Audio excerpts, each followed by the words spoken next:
I can see myself. Can people hear me? I can hear you, Dr. Bird. Great. Somebody's on their way down here to figure out what's wrong with the PowerPoint. Should take 1 minute, and then we'll be ready to go.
Oh, here we go.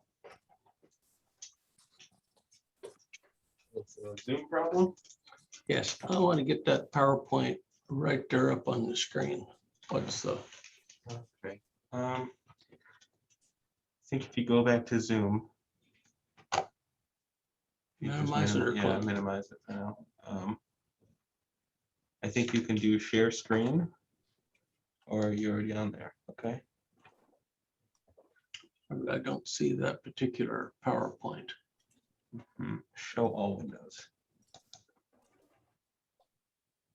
Scroll down. Far on the side here. There you go.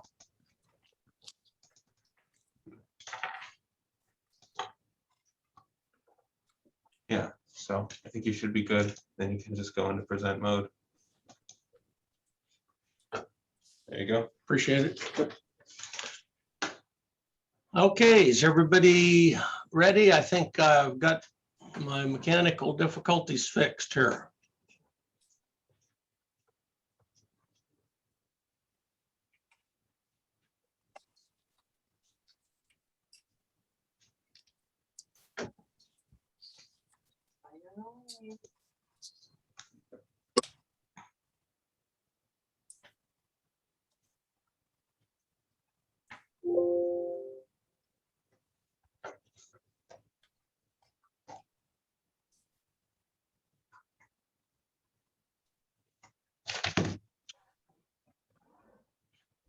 So can somebody let me know if they can hear me? And if they can, we'll go ahead and start.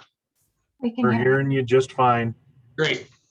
So this is the second in our series.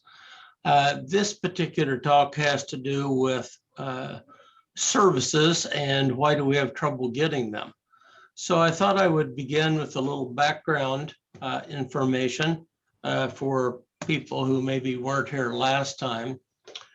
In North Dakota, our estimate is we have about 515 new cases of FASD each year.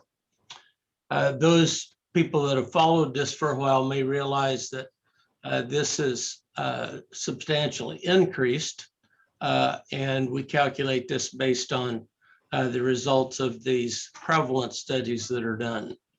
Now, distressingly, about 105 of these children are siblings of some other child in the family who already has FASD. So these are recurrent cases. Best estimate for our state, 9,270 cases, birth through 18, which as it stands right now, I think we have about 1,240 or so cases. I think we diagnosed a couple on Monday and one on Tuesday, so that'll have gone up a little bit. And I would say compared to virtually any other state, that is a hugely higher proportion of existing cases who are diagnosed.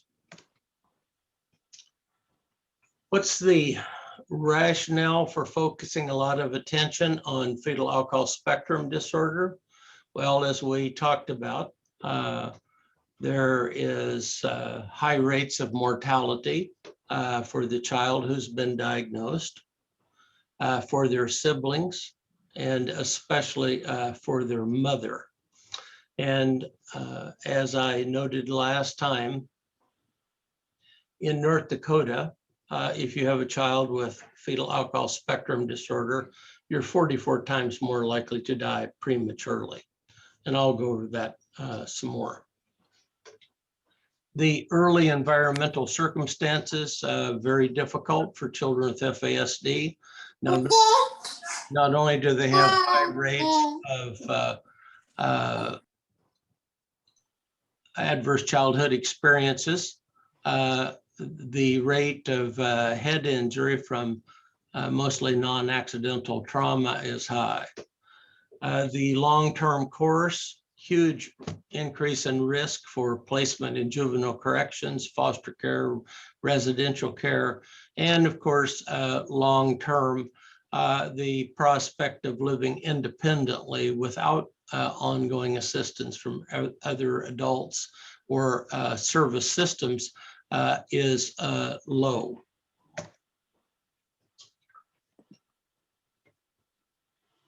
In North Dakota, and I'm quite confident in the United States, FASD is the leading identifiable cause of intellectual disability. It's the leading identifiable cause of mental disorders in children, placement in residential care, placement in juvenile corrections. It's the leading identifiable cause of developmental disability and learning disabilities. So the implications of prenatal alcohol exposure resulting in FASD are quite substantial. FASD is also a leading cause of placement in foster care. Almost certainly it's either the leading cause or second, but we just don't have data to clear this up. An important cause of infant and childhood mortality. The mortality rate's about 5%. As you'll see in a little bit, is an enormous driver of outpatient mental health services, inpatient psychiatric hospitalizations, a prominent cause of placement in special education, a very significant cause of visual impairment, and a leading contributor to impairments in adaptive behavior or people's day-to-day living skills.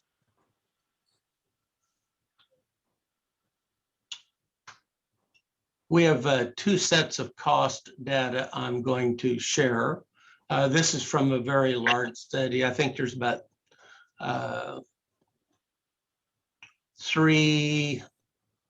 just right at 3 million people involved in this study. So if we look at the annual cost of care for people with FASD compared to people who do not have FASD, it's increased 496%. So I think when you look at each one of these cases we have, we're spending 5 times as much on them every year just for healthcare costs if you have Medicaid coverage. Outpatient services hugely increased.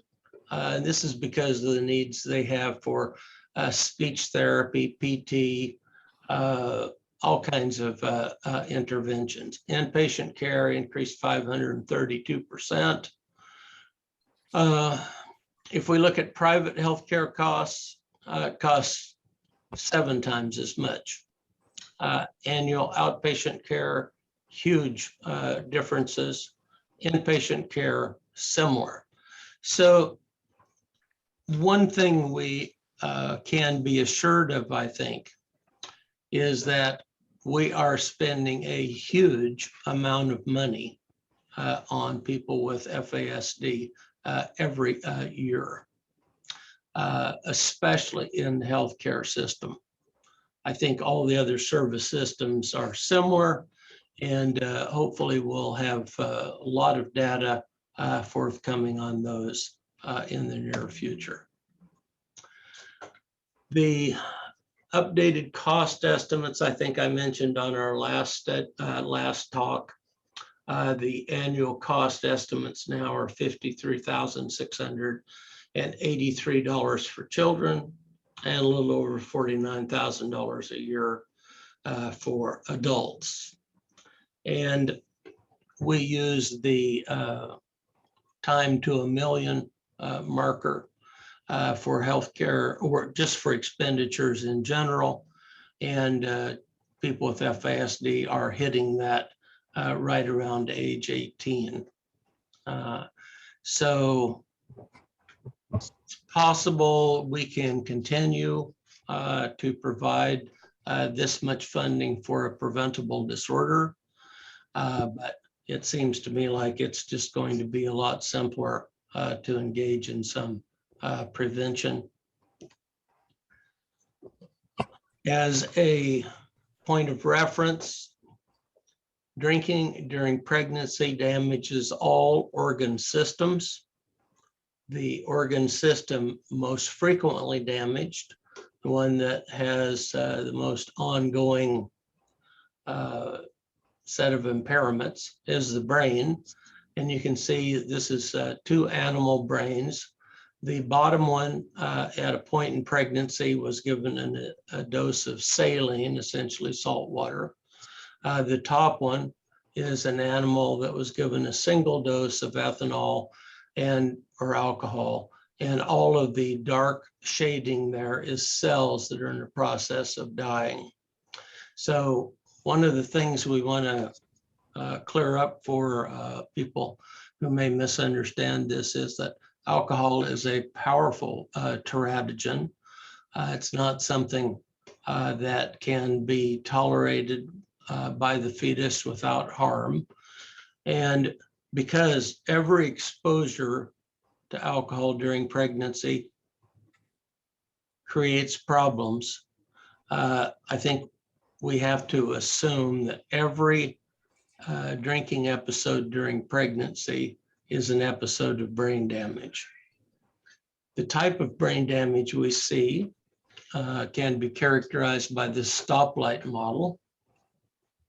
The red light part being the rules, and folks with FASD have a lot of difficulty with these common, ordinary, widely accepted rules that we have.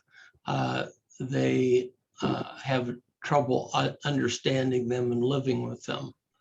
The yellow light is the part, I think, where there's the most misunderstanding. Hey, I'm looking for Natalie.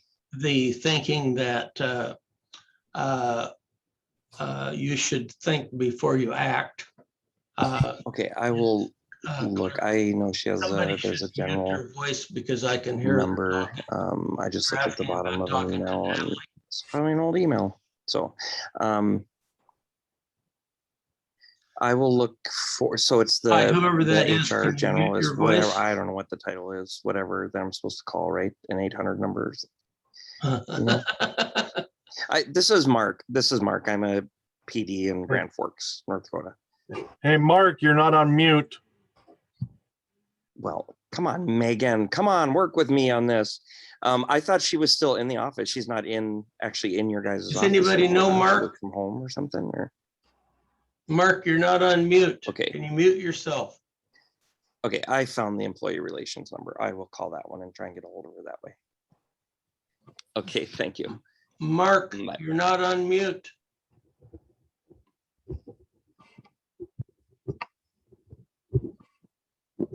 Okay, the green light, the impulsive part, is a source of significant difficulties across the lifespan.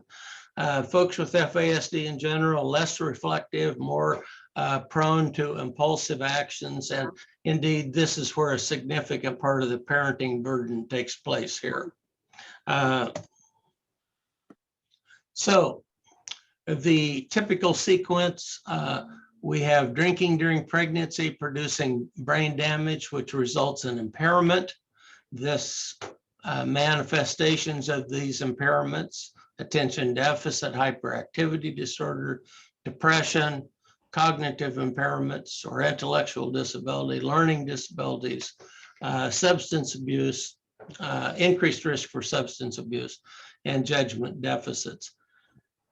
One of the challenges is to get people to recognize that in FASD, we probably have less behavior and more impairment, and that we need to learn to manage these impairments. Very crucial in FASD to understand that the majority of the problems they're having are foreseeable and to a large extent preventable. The average number of adverse childhood experiences a child has with FASD at our clinic, I think, is around 5. That is preventable. Multiple foster care placements, I think, largely could be prevented. Certainly the majority of the legal Hey, problems, Natalie, it's Mark. substance abuse, dependent Sorry, the living. phone system was kind of confusing. I didn't know what was going on. It'd be great if somebody could call Mark that knows I knows just saw your him message and let him about know. meeting this morning. I had Sounds like another he's meeting I a was in. I probation don't officer or something know, like but that in Molly Grand was on her Forks. way out of town. I don't know if she met with you, but you can give me a I call. wonder if there's a way to delete him. 701 Does anybody 213 know how to do that? 8364. I don't know if this is something new. I have a PS who stepped down to DSP a while ago. Last I month. do believe, Dr. Maybe, Bird, if you yeah, click on his maybe, name, yeah, it you was should have the last month option to sometime. delete him out or mute him. And I don't think the other Oops. PS is stepping down unless there's something I don't Let know. me go But up here. yeah, you can call me. It's easier to get a hold of me on my cell phone, 701-213-8364. Thanks. Bye.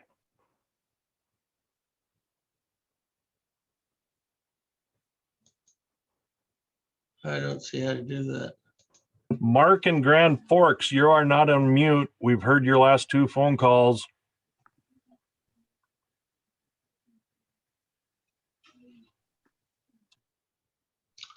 Okay. So the impairments tend to produce problems from early on. These are observed in the neonatal intensive care nursery, or for parents who have children, or for foster parents, and they continue. And really the increase in problems for children with FASD, adolescents with FASD, and certainly for adults, is one of an increasing amount of comorbidity over the lifespan. And this increases the burden of parenting, going to see multiple providers, multiple therapies, having all kinds of planning you have to attend. So parenting in general is complicated for children with FASD.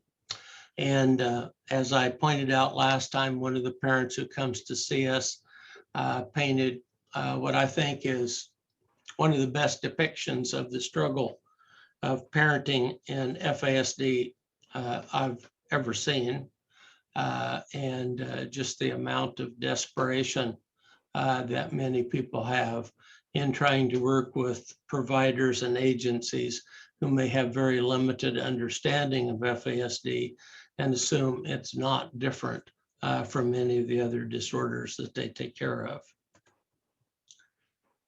So one of the key features when I think of services is figuring out how to identify people who are at risk for this, get them into some kind of programming, and hopefully prevent future cases of FASD. So while this is a depiction of a single mom, this is actually not dissimilar to the experience that many of the mothers who have children in our clinic have had. Early start to drinking, the drinking became problematic, led to a lot of difficulties. By 15, 16, missing a lot of school, an early pregnancy, fetal loss, poor academic achievement, faced with needing to repeat a lot of classes, dropped out of school, picked up another boyfriend, became pregnant again, no place to live. And you can see how this progresses. Having a baby, not having a clear residence, doing a lot of couch surfing, very risky. Social services, child protective services is involved. You get diagnosed with FASD, in this child's case, very young.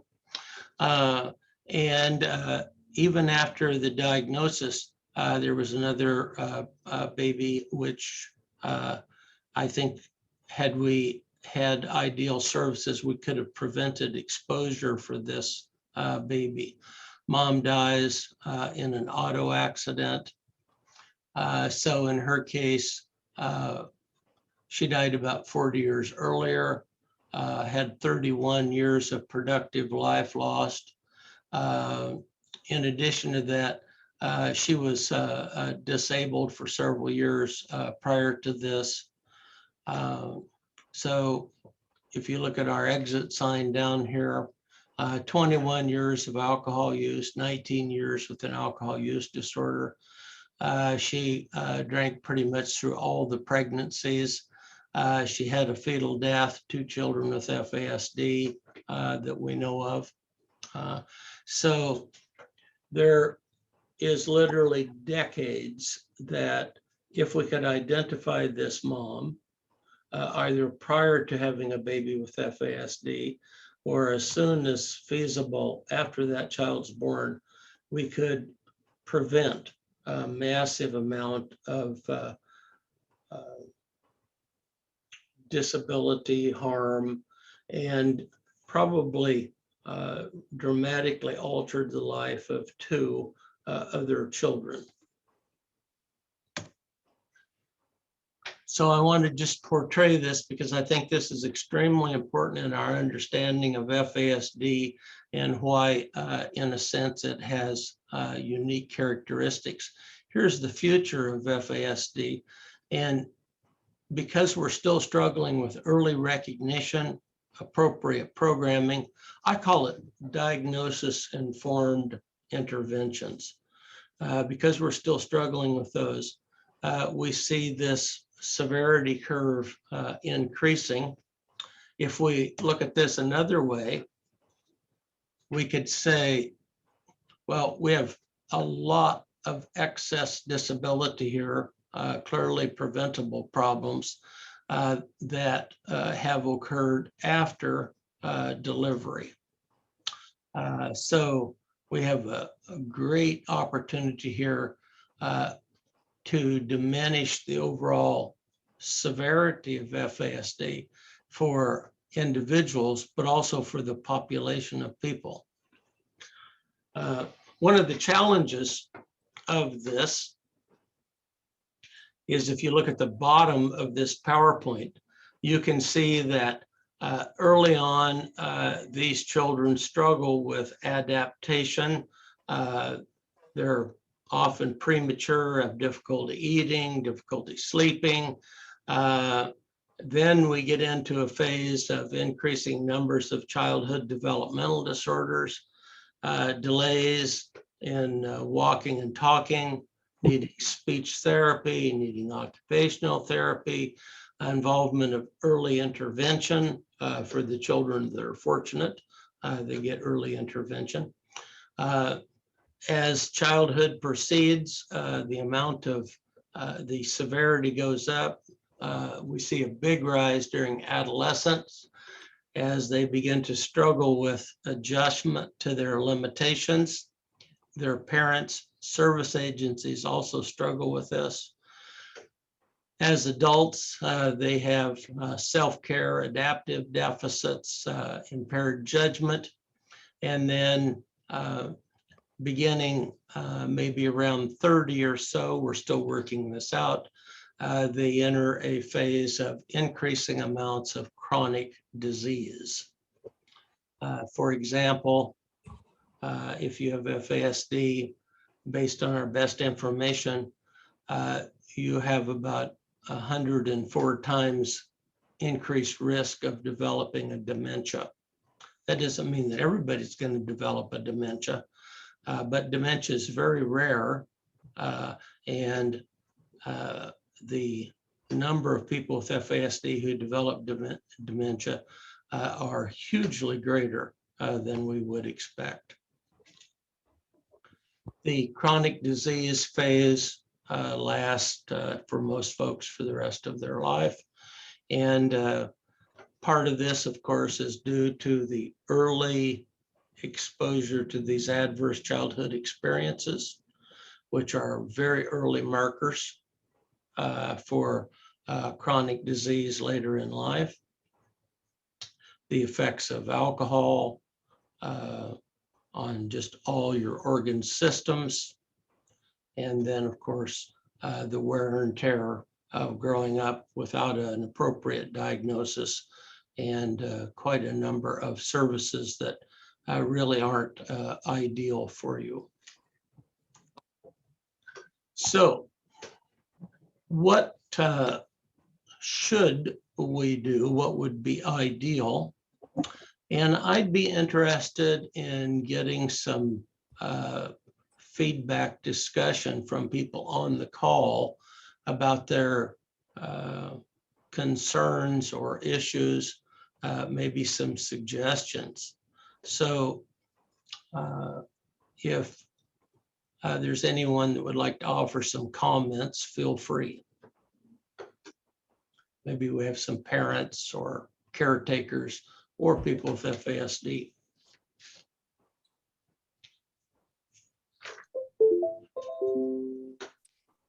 Hi, I just had a quick question. So I work in adoption.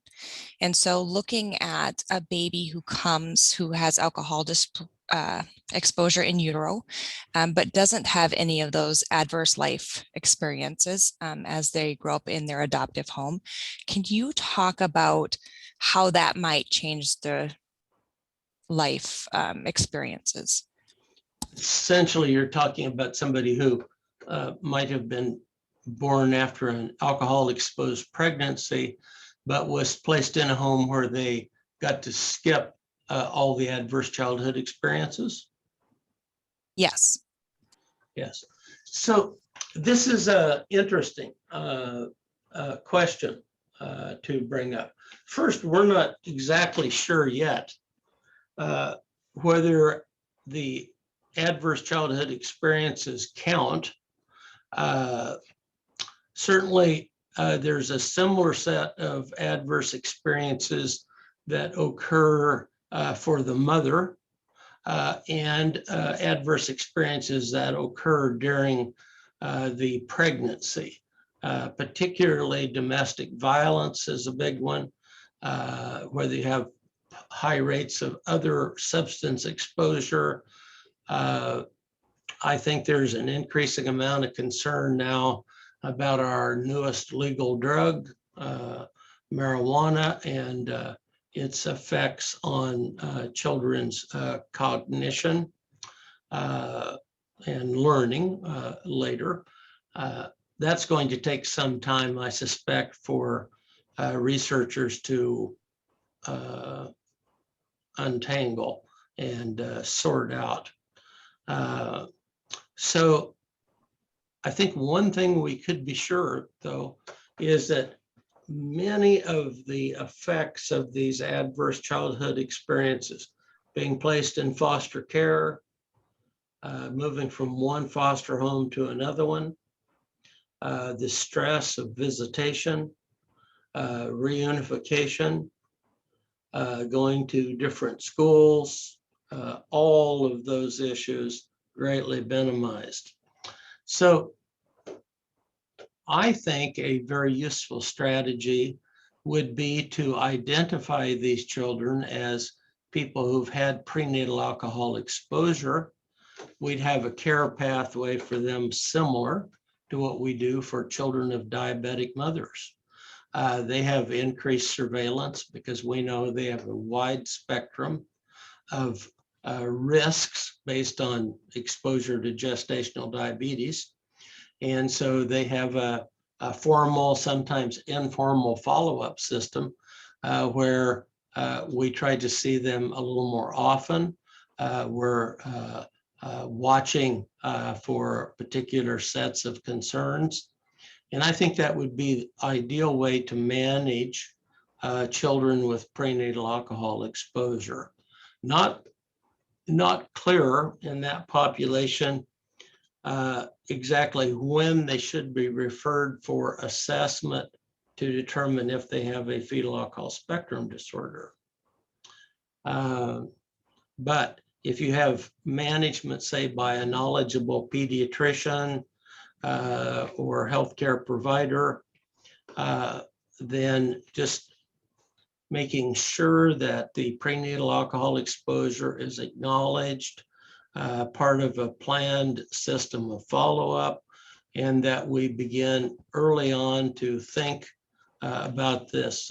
For example, kids with FAS need a substantial increase in the number of vision screenings that they have, because the eye and the brain come from the same embryonic tissue. And if alcohol produced damage to the eye, then we would screen for central nervous system problems. If it produced damage to the brain, then we would have ongoing screening for vision impairment. And it's not published yet, but there is a very useful FASD visual impairment algorithm that has just been developed, and I think will be very helpful for optometrists, ophthalmologists, others who are managing vision going forward. So did that answer some of your question?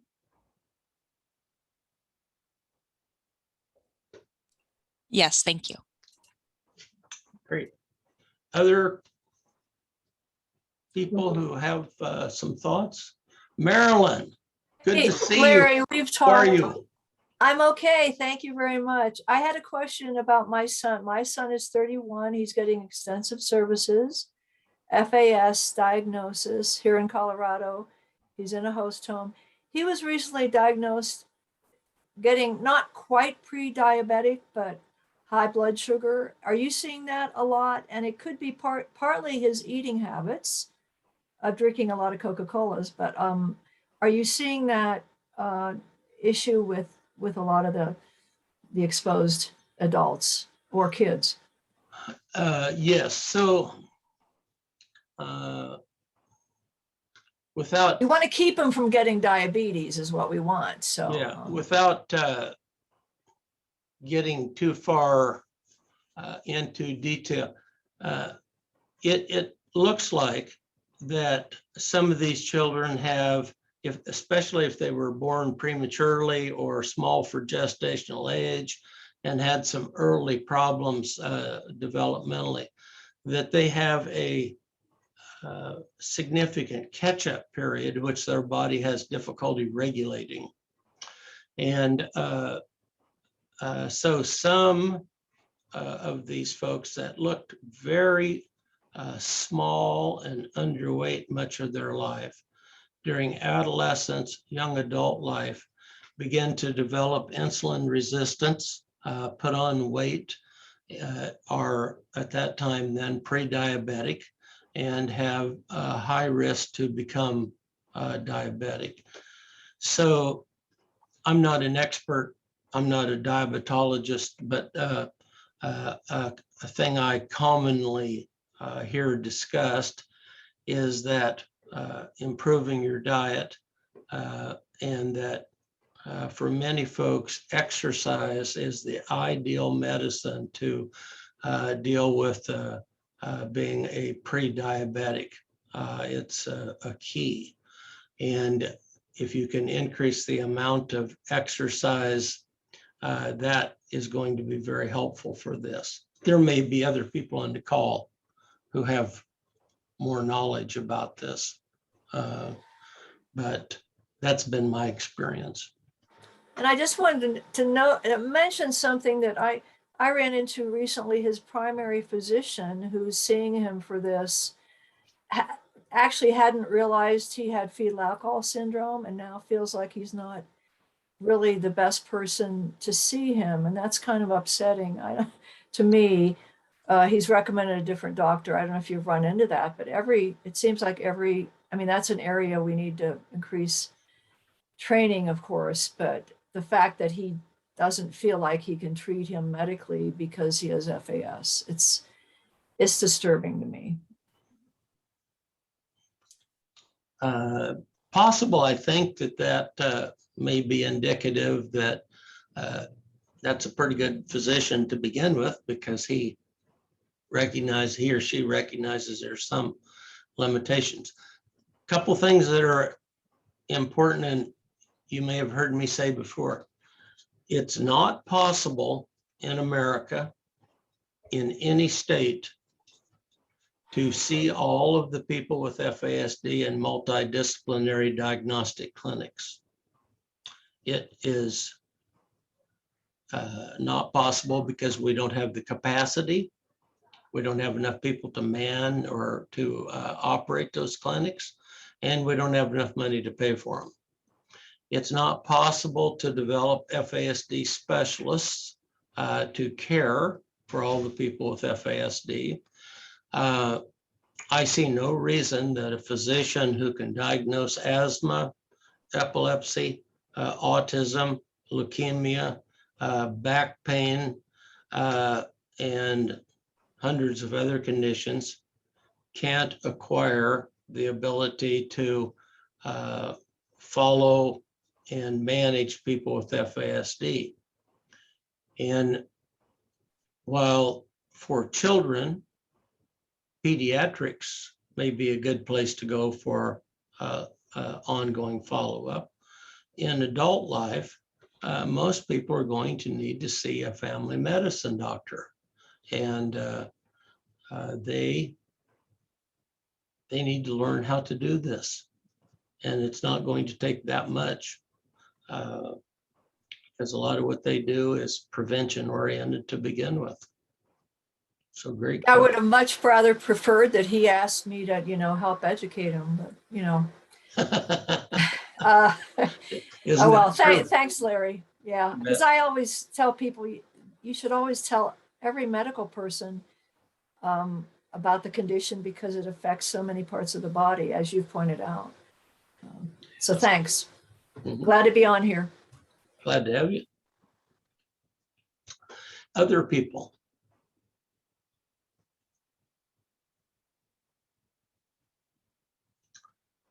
So in North Dakota, and I suspect all other states, among the challenges that we have is figuring out how to get early identification, how to get children eligible for developmental disabilities. And I might just make a comment on that. The reason that developmental disabilities is such a preferred service system is that people like me have had dozens, many dozens of people who were really struggling, got into developmental disabilities and essentially disappear. The combination of services and their approach to services really eliminates for many people the difficulties that they've been having. So I think most of us consider developmental disabilities to be the Cadillac or gold standard of services that we want, because they have such a built-in philosophy of meeting the person where they're at, dealing with their needs, and their understanding that many of the problems experienced are impairments. They're not going to change that much, and we're going to have to accommodate to meet those needs. Many of the other service systems struggle with that concept, and as a result, things are complicated. So I don't do that much work in court, but I do testify in some cases. And I've had some cases now where we took people with pretty significant behavior requiring incarceration, got them into developmental disabilities, and they have been able to stay out of jail, to avoid further arrest. Some get a job, and I think now that the pandemic's over, or the pandemic was going to be over, I guess it's not now, are having increased likelihood of getting employment, which is going to be very helpful for people. So we've also spent some time consulting with juvenile corrections facilities, and I think that's one of the places we've made some of the most significant changes. So I don't want all juvenile treatment programs to fall under this, but some places are extremely punitive, and kids are placed there so that they learn to avoid places like that. And in those places, children with FASD, adolescents with FASD, tend to have a pretty big upswing in problem behaviors, which is usually responded to with a lot of punitive interventions, which increases the frequency of these problem behaviors, and on and on. So going to these places, helping them understand a better approach, a better strategy, has been very helpful. And some of them have gone from one good measure is incident reports, from several incidents reports a week on an individual to just a couple a month. So a huge change. Other thoughts?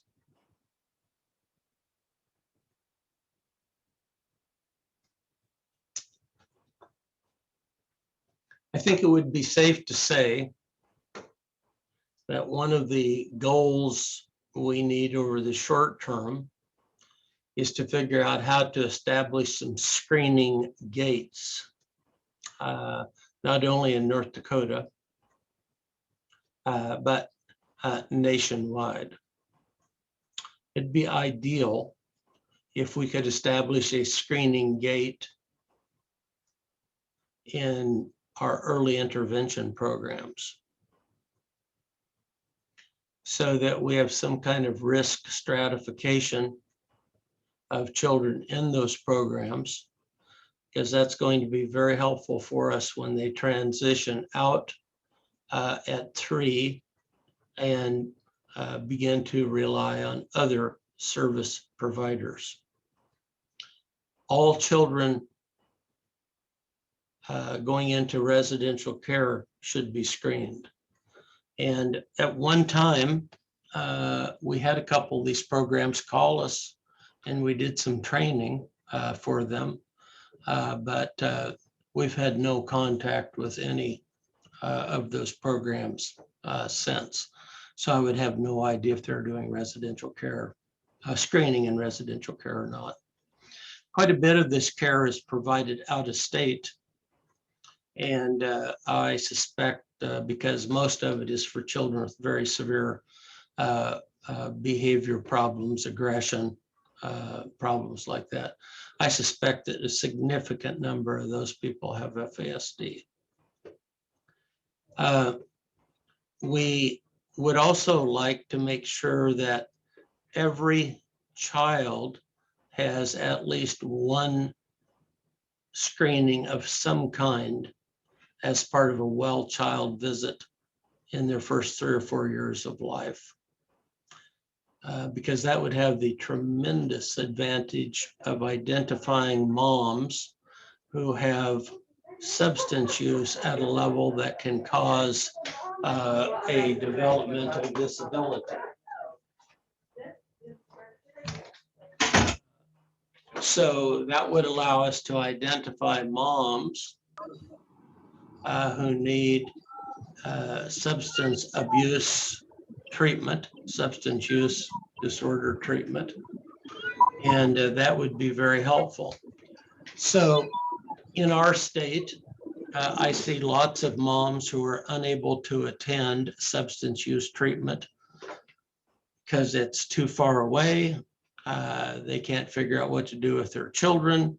And it's my understanding that we do have programs for mothers with young children, but not all of these kids are young. And so that's a complicated thing. We have a real need to improve the interface between our services for pregnant women with substance use disorders and the service providers. That's still a very substantial gap. And I think improving screening provides us an opportunity to have a conversation, to make people aware of these services. And I think as an initial step, that would be very helpful. So I would like to see increased screening in early intervention services.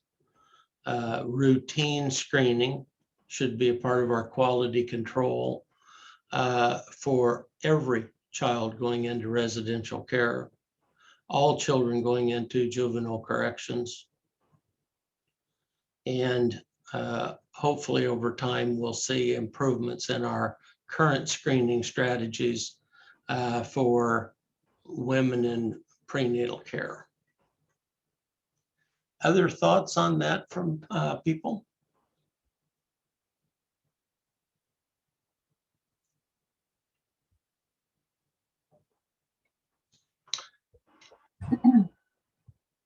As I mentioned on a previous call,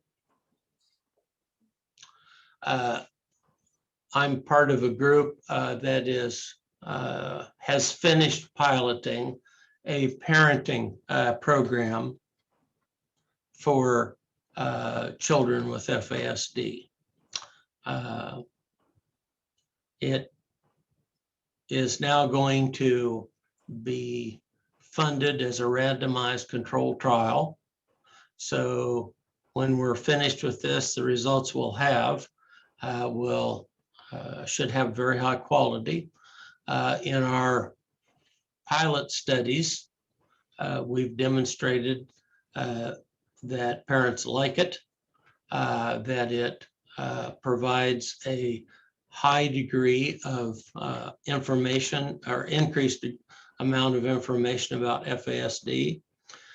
Their confidence in parenting is increasing, and the number of behavior problems the children are experiencing are decreasing. So as we go into a larger multi-site randomized control trial, hopefully we'll still see that same degree of benefit. And when we publish that, then we'll have a good evidence-based set of programs for people to try to provide.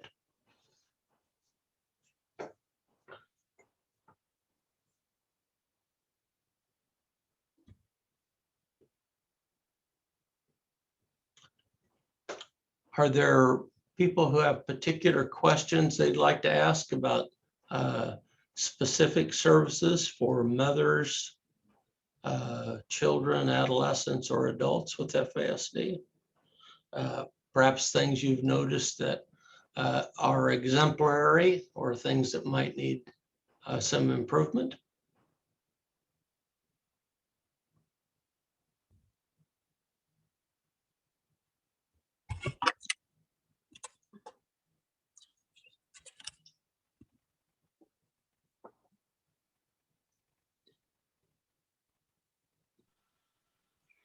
Yes, I have a question, Dr. Bird. Hi. Hi, I'm Julia Rivera from the North Texas FASD Network. You mentioned that there's a parenting program that is in some sort of pilot program. Can you give more information on where interested parents might be able to access it? Well, it's a research project developed in Manchester, England. And the goal is to, so let me just back up. So we have a tremendous number of programs for different things. For most of them, the evidence base is lacking. They may work, they may not work, but we can't tell. When we decided to develop this, one of the things we wanted to do was to treat it like a scientific intervention, not dissimilar to a medication or some other intervention. So we developed that in mind. So it's in general 10 2-hour sessions. Each session has about 40 minutes to an hour of presentation. The rest of the time is spent in discussing how to implement that, trying to help people deal with limitations in time or access to transportation. We enroll, it's provided in small group units. So we would enroll 8 or 10 sets of parents in a group.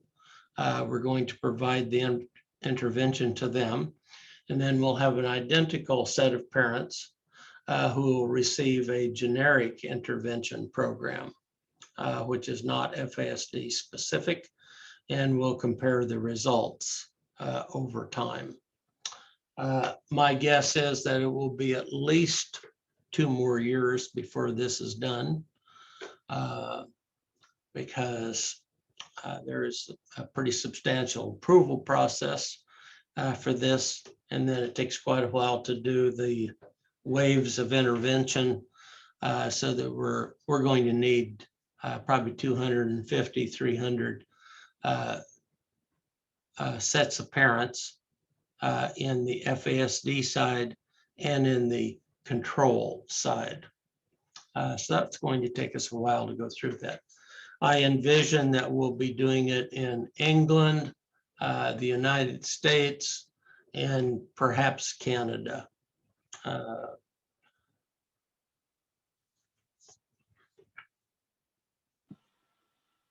So it's not yet available to a parent who is wanting help now? It is not. I'm sorry.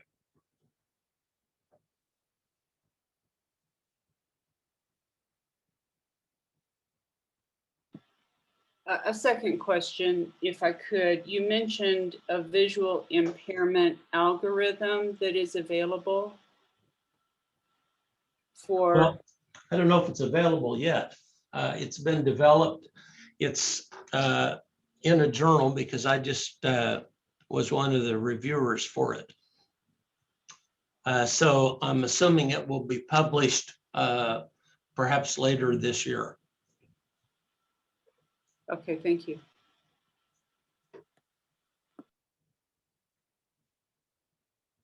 I guess listening to that, it is interesting to note that the field of FASD is being expanded. We have completed a series of studies on the effects of alcohol on hearing. These studies being published now on vision are encouraging. I hope we'll see similar studies from speech and language pathology, physical therapy, occupational therapy, from many other disciplines.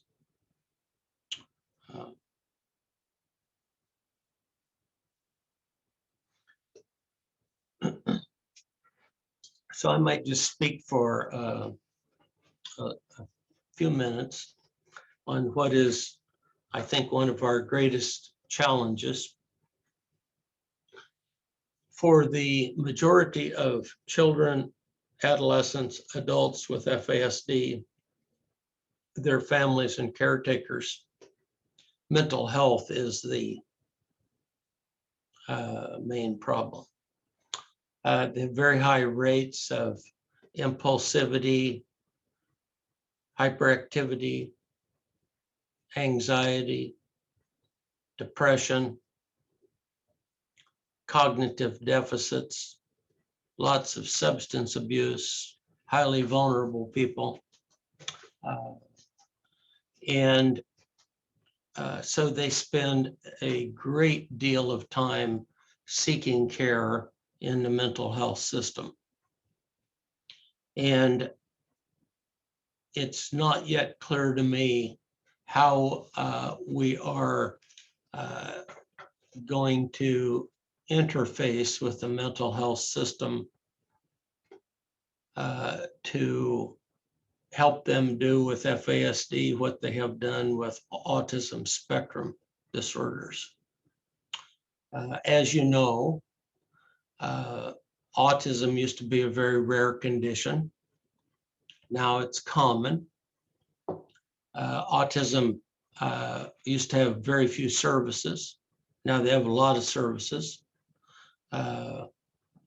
It's widely recognized. Diagnosis is much more widely available for autism than for FASD. There's quite a few service pathways that has at least some degree of evidence for autism. And early intervention in autism is routine. FASD is more than twice as common as autism.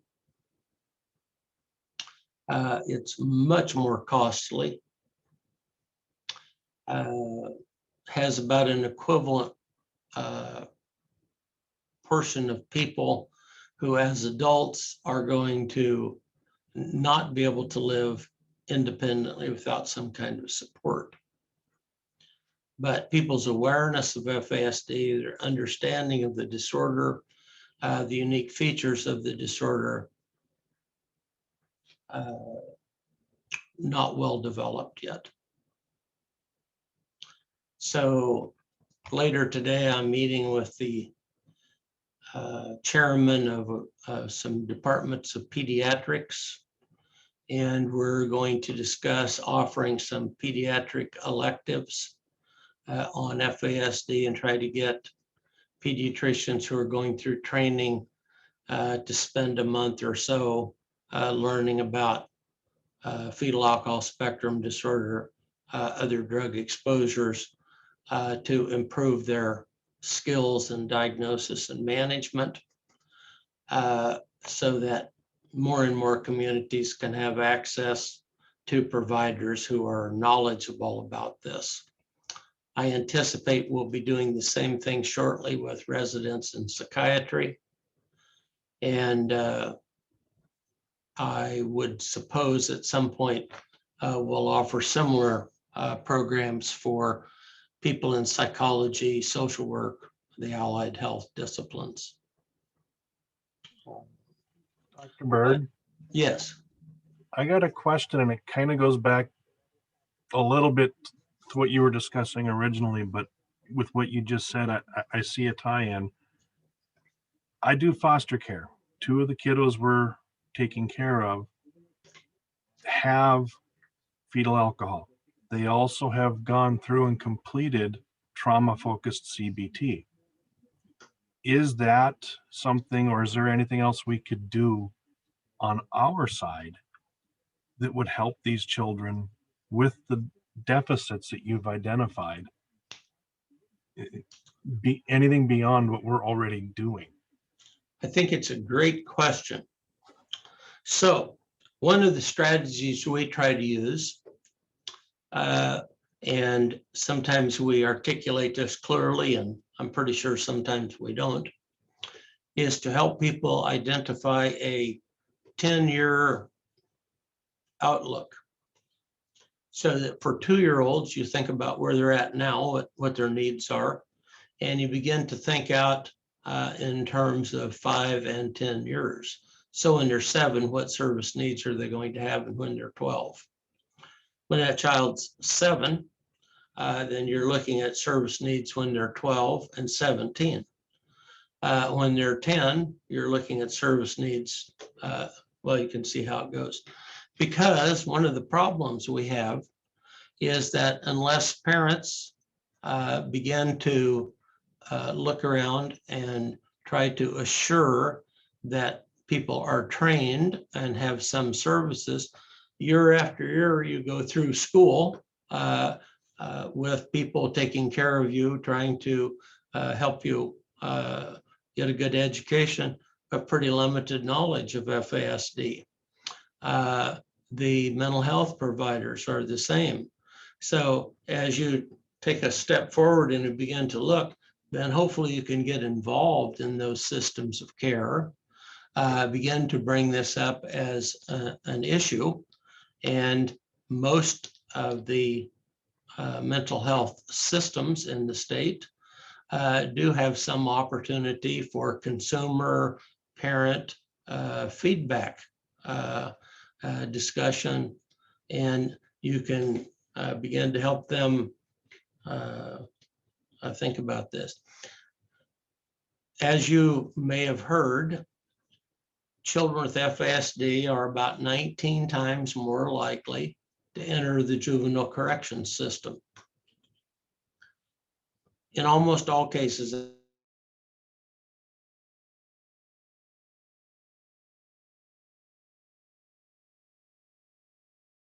diagnosis. And had we received an early diagnosis, we began to think ahead and we developed services as we go forward, we wouldn't be putting these kids in juvenile corrections facilities, or for the most part in residential care either. And both of those placements, well, particularly juvenile corrections, extremely problematic placement for most kids. Now, some people need it and it's helpful, I think, for probably quite a few people, but for many kids, it is tough. So you're a knowledgeable parent. Begin to look forward more than backwards. Set some time points at which you want to think about this school entry. You're going to need an IEP. What would that IEP look like? Can you find parents who have a good IEP, who have children with FASD? Does your school need to perhaps have some training on FASD?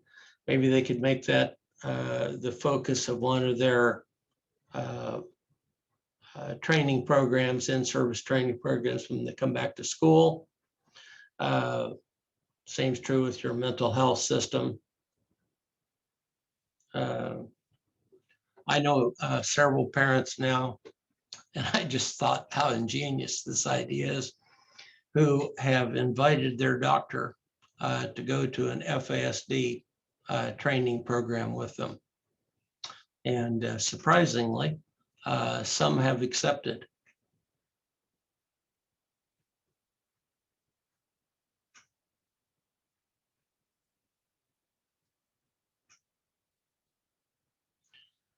We do have a booklet on FASD and educational issues. So if you wanted to get hold of me, I'd be happy to send you one.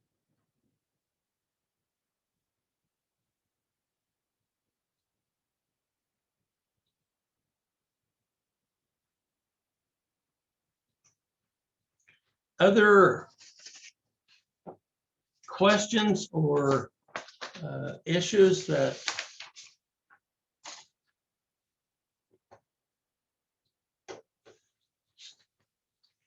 we'd want to talk about?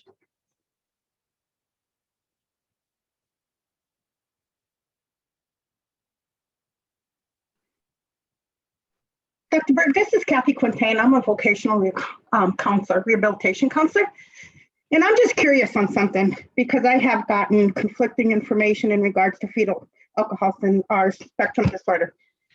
As a voc counselor, probably for the last 8 years, I can honestly say I have never seen this on an IEP, ever, which I find interesting. I see a lot of other diagnoses like oppositional defiant disorder, conduct disorder, bipolar disorder.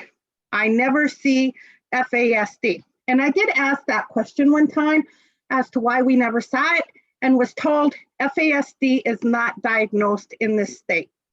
Can you make a comment in regards to that? Well, Kathy, that's a pretty fantastic set of questions and observations. 1 out of 20 school-age children has FASD. So that means 1 out of 20 adolescents, 1 out of 20 young adults, 1 out of 20 babies. About in most states, less than 1% are diagnosed. So 99% are not diagnosed. And I think to a large extent, the overwhelming majority of people with FASD in North Dakota are not diagnosed. FASD, you shouldn't think of it as FASD or ADHD, FASD or oppositional defiant disorder, because very often FASD, they also have visual impairment, high risk for ADHD, high risk for learning disabilities, high risk for anxiety. Now, the fact that it's not showing up on the IEP points exactly to what we've been talking about. The key problem has not been identified. So if this child has FASD, the mother hasn't been identified as somebody who needs something close to emergency treatment. They need treatment right away. The other children have not been screened to see if they have FASD. And very important to understand that in families, younger children are at much greater risk to have FASD than the older siblings and to have a more severe version of FASD.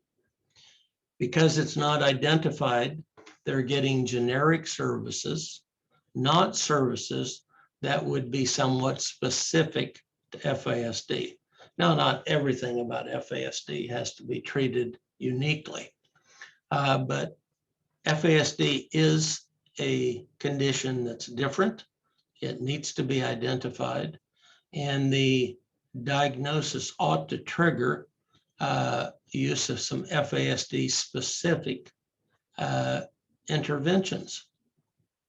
And I think one of the parents that was on just pointed out they have a couple of young children with FASD. So when we talked about a long-term plan, in that plan is going to be prevention. From the start, we know that they're at higher risk for substance abuse. From the start, we know that they're higher risk for ADHD and visual impairment. So we're going to be thinking about those things as we go along. And if they do have them, then we want to get started treating them early. If they're having complex issues, and they're going to need vocational rehabilitation services, support, on the job training, that kind of thing. Surely knowing about this is going to be helpful in that setting. And if it's already in the IEP, then you'll be aware of it.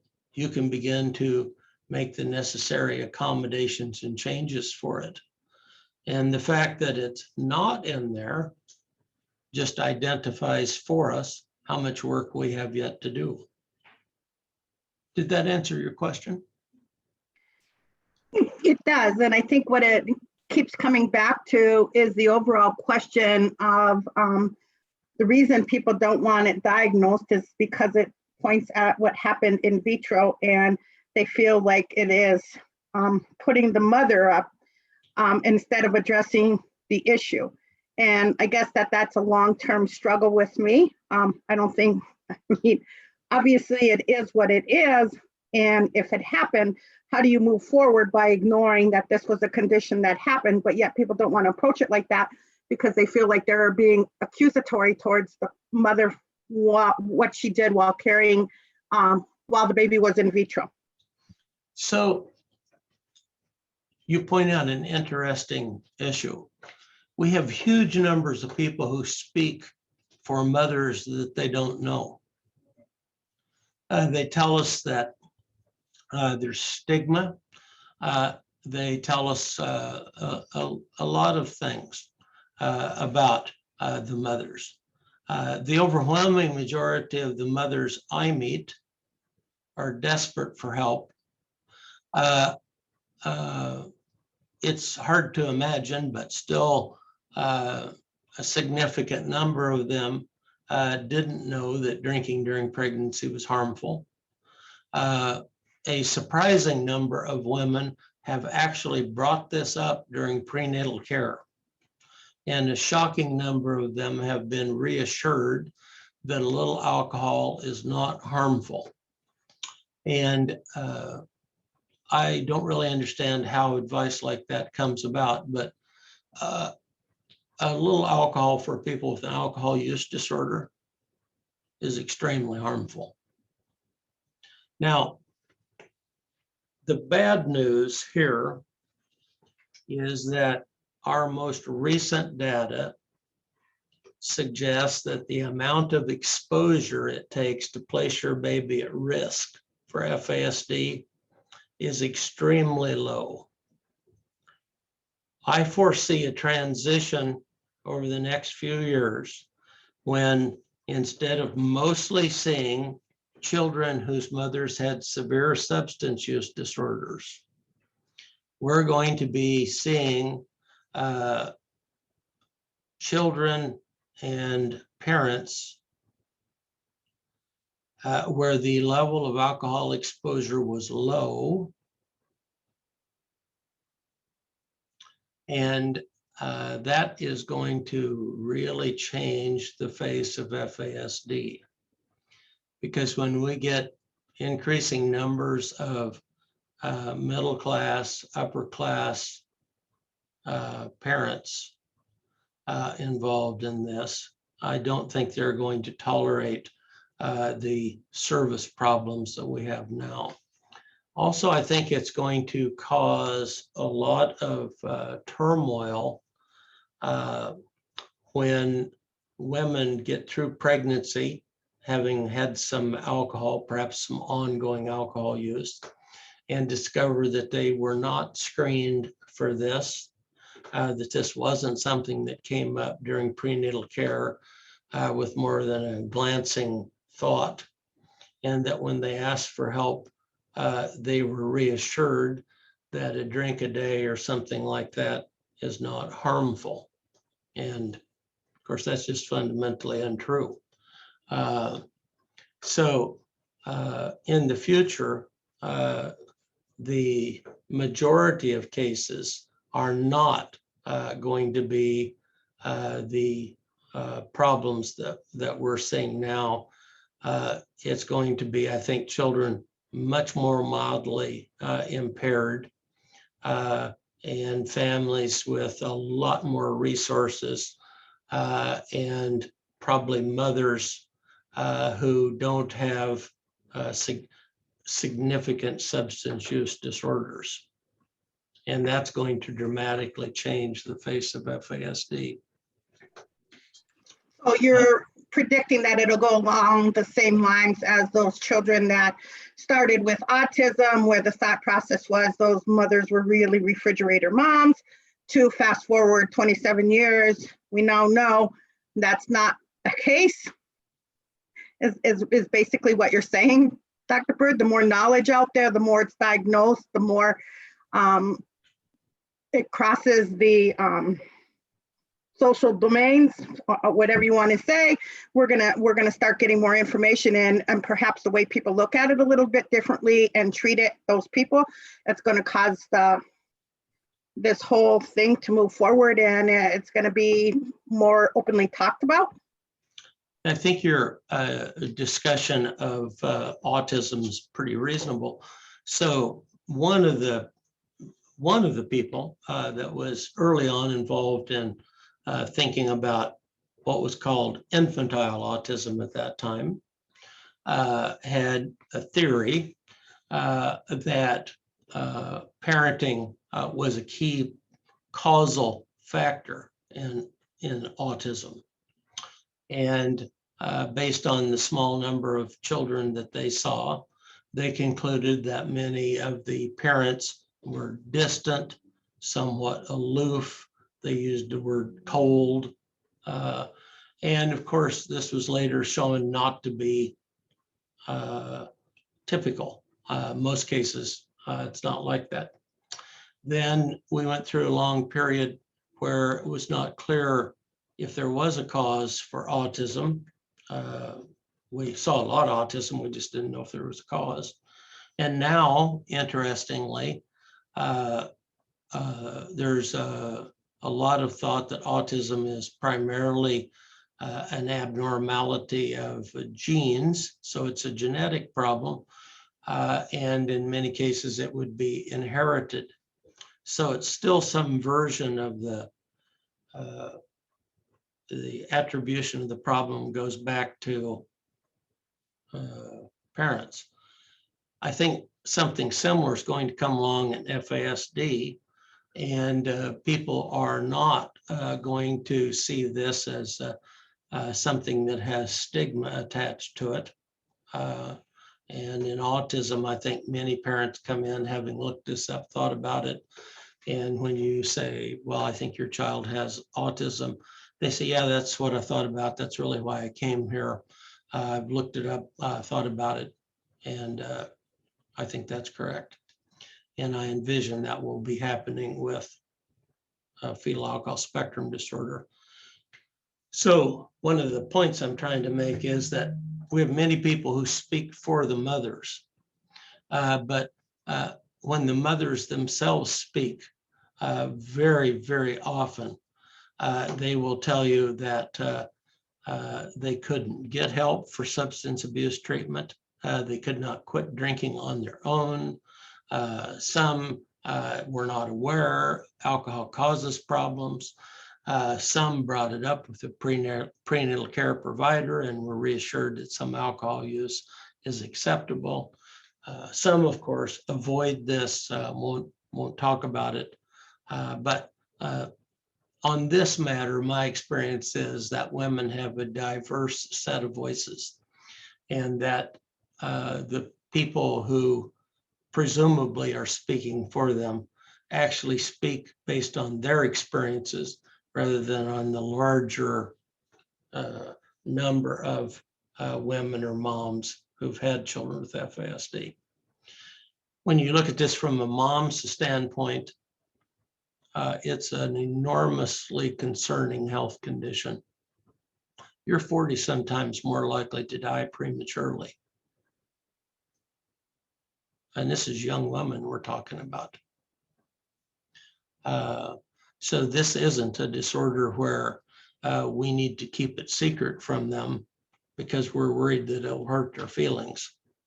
It needs to be identified, and they need help.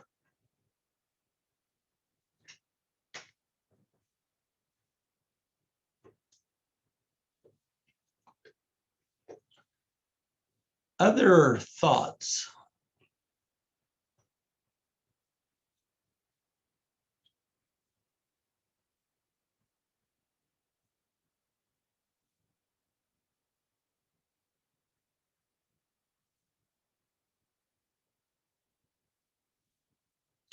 So if I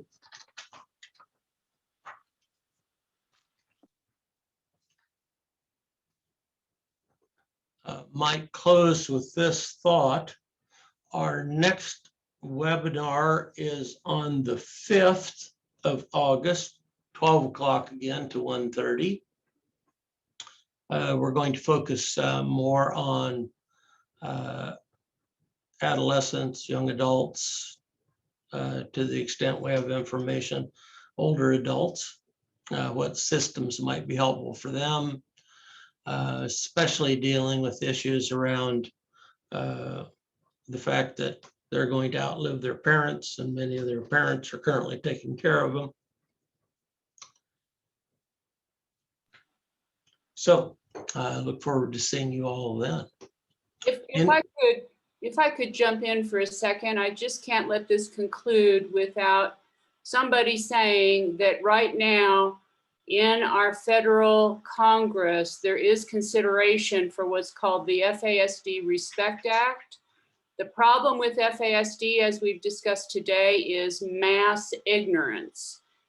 That passing this act would change the world.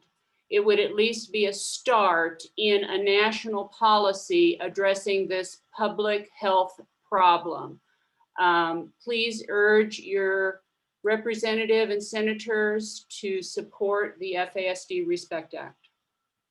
Who said that? Julia Rivera. Julia, thank you for bringing that up.